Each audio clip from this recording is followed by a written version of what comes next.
Hola, ¿qué tal? Mi nombre es Carol Marcela González Ramírez, del doctorado en Ciencias de la Educación de la Universidad Cuauhtémoc.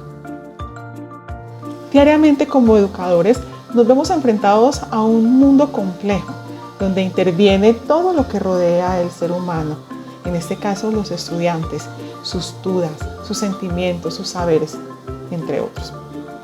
La educabilidad en el ámbito pedagógico es fundamental, por cuanto obliga a ese ser, a ese estudiante a mejorar y a perfeccionar. Sobre todo, dejarse educar. En el día de hoy y en el marco del curso Enfoques Filosóficos de la Educación, quiero abordar los principales principios de la educabilidad como objeto de la filosofía de la educación. Para hablar de la educabilidad, lo primero que se debe abordar es el término educación.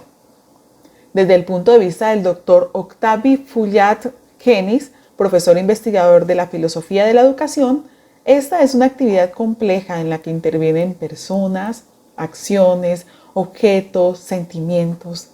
Agrega que la educación, como subrayó Durkheim, es la acción ejercida por las generaciones adultas sobre las generaciones aún débilmente socializadas. Lo grave o dificultoso reside en tener que hablar de esta compleja actividad en vez de limitarse a señalarla con el dedo. Ahora bien, abordando el tema de educabilidad desde el concepto de Flores, la educación necesita de la acción de dos elementos. Uno con capacidad de influenciar y otro capaz de ser influenciado. Es así como desde la filosofía de la educación se desprende el término de educabilidad y es la posibilidad que tiene el hombre de transformarse, la capacidad que tiene el ser humano de educarse, de aprender. Así, Rodelo y Castro 2016 dicen que el concepto de educabilidad entra a jugar un elemento muy importante dentro de la formación de la persona por cuanto se establece como un pilar necesario de la pedagogía, como un proceso emancipador de ser transformado y transformador. Johann Friedrich Herbart, filósofo, psicólogo y pedagogo alemán, se le es atribuido la introducción del término educabilidad, ante el cual afirma que el concepto fundamental de la pedagogía es la educabilidad del alumno. Alude la educabilidad a tres aspectos que son la plasticidad, la evolución animal y la relación exclusiva al hombre. Desde una categoría humana, la educabilidad es un modo esencial del hombre que le hace capaz de perfeccionamiento y consecuentemente llega a ser lo que es.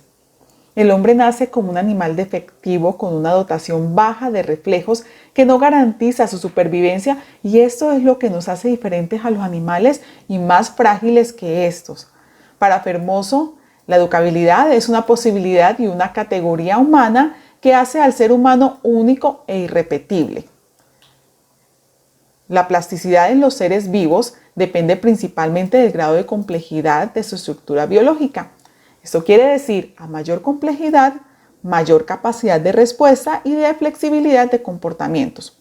La educabilidad es un tipo de plasticidad que solo puede ser predicada del hombre porque en este el cambio es intencional y dicho cambio se sustenta en la plasticidad de todo ser vivo.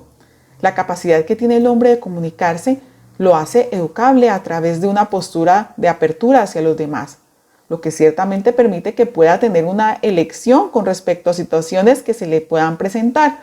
Esta capacidad se puede entender desde dos ámbitos, el saber y de relación personal.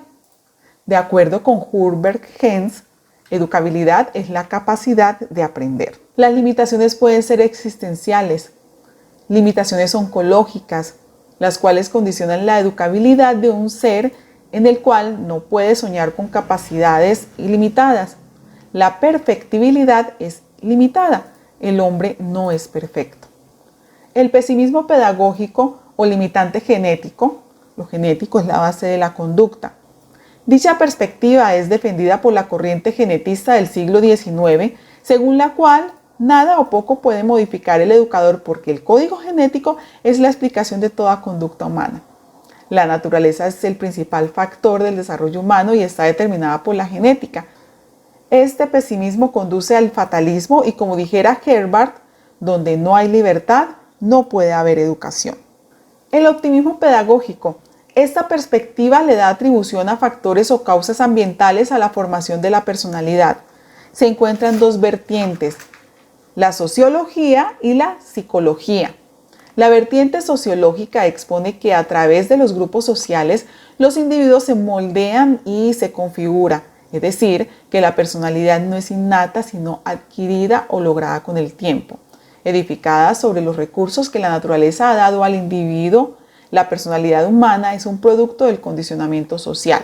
La psicología, por su parte, entiende que el comportamiento deriva meramente de un aprendizaje, de condicionamientos externos, quedando excluido otros factores como herencia y constitución. La personalidad es un principio pasivo que puede manipularse desde fuera. El optimismo moderado o limitante genético-social.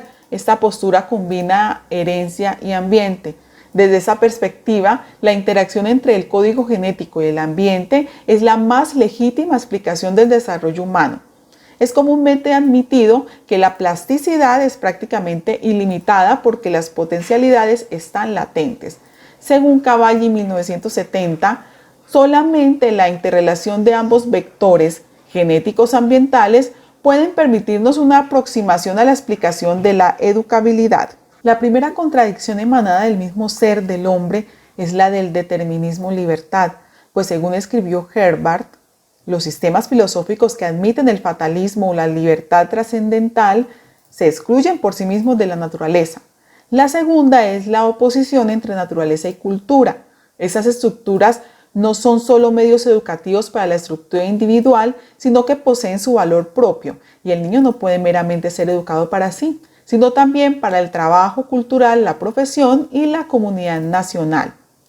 Las características de la educabilidad son la personal, es decir, que la educabilidad es un derecho personal como individuo y como integrante de un grupo social. La intencional, es decir, que el ser humano es autónomo en cuanto a ser individual, pero en cuanto se lo considera como debe ser, sufre influencias heterónomas que lo elevan hasta un plano ideal. La dinámica, por cuanto todo lo que le rodea influye en la constitución de su personalidad mediante la interiorización que hace de tales influjos que contribuyen a enriquecer el desarrollo personal, posibilitando que las potencialidades se conviertan en un acto. Y necesaria, porque en la educabilidad se ubican por igual las potencialidades realizables por desarrollo natural y las realizables desde la intencionalidad del proceso educativo. Estas teorías sitúan la educabilidad en el espíritu del hombre y por tanto la consideran categoría perteneciente esencialmente al espíritu. Además asignan tres características fundamentales a la educabilidad: personal, relacional y activa. Es personal porque se da en la persona como espíritu encarnado y libre. Es relacional porque la educabilidad posee una estructura que dice relación del espíritu con las cosas, y es activa por la operatividad que posibilita. El hombre es persona hecha y constituida, aunque no le haya venido aún la educación. Pero el hombre es un ser esencialmente abierto porque es y puede ser. Y es precisamente en este poder ser donde se localiza la educabilidad. El ser humano por naturaleza aprende de todo lo que lo rodea y luego lo representa a través de su vida diaria. En mi trabajo con estudiantes de educación básica, primaria, veo cómo ellos a diario llegan con esa necesidad de aprendizaje, llegan prestos al aprendizaje, a conocer nuevas teorías, a practicar en nuevos escenarios, a conocer nuevos conceptos. Está en mis manos como educadora que la educabilidad entre a formar ese papel fundamental dentro de la pedagogía, que a través de mis prácticas los estudiantes quieran aprender, quieran mejorar y sobre todo quieran transformarse.